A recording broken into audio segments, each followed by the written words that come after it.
até se a gente olhar o que o Gabriel fez depois do pódio do Hülkenberg, sim. é algo contundente, né? Ele começa a frequentemente botar o Hülkenberg no bolso, ir pro Q3 e tudo mais. Eu acho que o pódio do Hülkenberg foi até uma maneira dele olhar pras coisas e falar, tipo, pô, eu preciso fazer mais. Esse cara tá conquistando pódio com o mesmo carro que eu, então eu preciso fazer mais.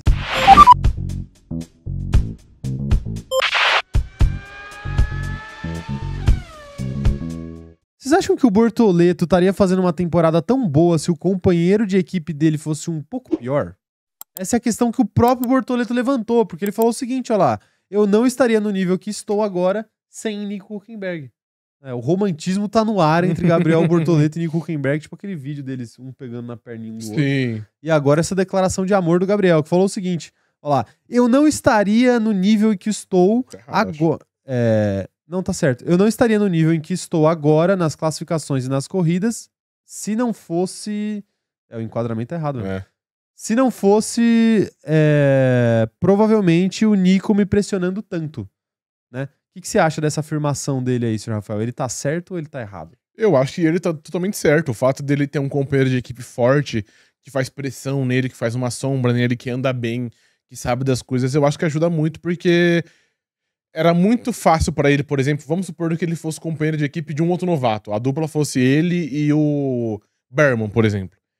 Se ele vencesse o Berman, ele estaria numa posição confortável. Que, tipo assim, não, nós dois somos iguais, e eu já tô vencendo esse cara, então eu não preciso melhorar, etc. Porque isso aqui é o suficiente pra eu vencer o Berman até o final do ano. É a mesma coisa quando você tem, sei lá, um jogador de futebol, tem um goleiro de futebol, tem um reserva ruim. Ele sabe que ele pode render pouco, que ele tá tão confortável, que dificilmente ele vai perder essa posição. E quando chega um cara melhor pra ser banco dele, o cara fica mais em forma, o cara fica mais focado, o cara fica mais dedicado, porque ele sabe que qualquer vacilo dele é suficiente pro cara ir lá e roubar a vaga dele, pro cara ir lá e fazer um bom jogo. Então eu acho que parte disso, eu acho que o fato de sim, do Hülkenberg ser um cara mais experiente, um cara que acrescenta tanto em uma equipe, deixa sempre o Bortoleto buscando mais, sempre focado, sempre bem mentalmente, fisicamente. E eu acho que... E a gente já viu isso também, né? Por exemplo, na própria Fórmula 1, a gente teve o caso do Mick Schumacher com o Mazepin. Né? O Mazepin era um cara que não desafiava o Mick Schumacher. E mesmo naquele carro horroroso da Haas de 2021, que os dois estavam sempre nas últimas colocações do grid, o Mick Schumacher venceu o Mazepin na temporada por, sei lá, 19-1. Um número absurdo, assim, um número contundente, né? Mas aí, quando o Mazepin foi embora e o Magnussen chegou... E o Magnussen não era nenhum grande expoente do grid, porque ele estava fora da Fórmula 1 fazia um ano e acabou voltando, 1 ou 2 anos, sei lá, e acabou voltando. Ele não conseguiu lidar com o Magnussen. E talvez, assim, o Mick Schumacher tem seus erros e tudo mais, mas talvez se ele fosse um pouquinho mais desafiado na primeira temporada ali, talvez ele chegasse um pouco mais pronto pra segunda, né? Mas eu acho que o cara dá uma relaxada até que natural. Né, o fato dele ter que disputar a posição com o Mazepin, que não era nenhum desafio pra ele. Você quer um outro exemplo? O Yuki Tsunoda disse, depois da primeira prova dele, ele vai bem na prova, eu acho que ele chega no Q3, e na corrida ele termina em 9º ou em 10º. Eu lembro que ele pontuou e ele falou que aquela corrida, no geral, fez, entre aspas, mal pra ele, porque ele achou que a Fórmula 1 era fácil, e que era aquilo que, com o nível que ele tinha, ele ia conseguir desempenhar bem. E a real que não, que depois dele ele começou a sofrer, ele teve oscilação, ele não estava tão focado. Fisicamente, ele era um cara que não se dedicava muito, mostra até na série da Netflix.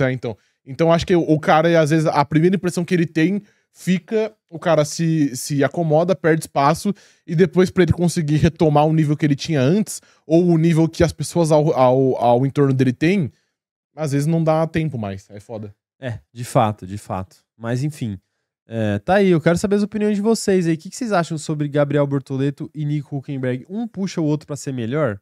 Eu quero saber as opiniões de vocês. Porque, assim, realmente eu acho que até se a gente olhar o que o Gabriel fez depois do pódio do Hülkenberg... sim. É algo contundente, né? Ele começa a frequentemente botar o Hülkenberg no bolso, ir pro Q3 e tudo mais. Eu acho que o pódio do Hülkenberg... foi até uma maneira dele olhar pras coisas e falar, tipo, pô, eu preciso fazer mais. Esse cara tá conquistando pódio com o mesmo carro que eu, então eu preciso fazer mais. Né? Claro que teve todo um contexto pro pódio acontecer e tudo mais. E não é porque o Gabriel não vai ganhar um pódio esse ano, caso não ganhe mesmo, que ele é um mau piloto. Mas é uma coisa de... eu não diria nem que é uma inveja, mas é uma motivação extra. Você vê, olhar pro cara do seu lado fazendo coisas incríveis e falar tipo assim, não, pô, eu posso fazer também. Eu não posso deixar esse cara me... E aí uma corrida depois ele vai pro 6º lugar, 2 coisas depois ele vai pro 6º lugar, enfim. Então ele consegue conquistar coisas melhores aí, né? E ele até fala sobre isso, né? Ele fala sobre essa trajetória do Hülkenberg aí de ficar 15 anos sem conseguir pódio nenhum, né? Ele fala que o Hülkenberg sempre foi um cara rápido, ele cita até a pole do Hulk no GP do Brasil de 2010, né? Que foi na temporada de estreia dele, ele consegue fazer uma pole position. De Williams. Então a velocidade sempre estava lá no Hülkenberg.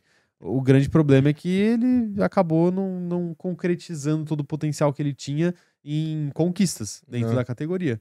Mas a velocidade estava lá, isso se pagou esse ano, né? E o Gabriel fala sobre isso e fala que ele tá ansioso aí para conquistar o pódio dele logo, né? Ele não quer demorar os 15 anos do Hülkenberg. Não vai demorar, eu acho. Não, eu vou até adicionar uma outra coisa que ele não fala, mas a gente falou aqui, então mostra que a gente, de fato, somos especialistas. Entendemos muito aqui. Isso mas a gente citou esse ano aqui que o Hülkenberg era um bom companheiro de equipe pro Gabriel T, por exemplo, também, que é um cara experiente, e é um cara que não tá mais naquela de lutar pelo seu nome. Obviamente, ele tem ambições, ele queria o pódio dele. Eu tenho certeza que ele quer mais, e se possível, ganhar uma prova, vencer um título mundial.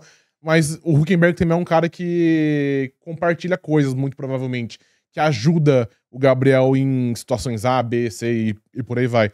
Então, acho que não só esse fato deles um impulsionar o outro, mas eu acho que o fato dele pegar um cara mais aberto a compartilhar informações e progredir como equipe também ajuda muito. Ajuda.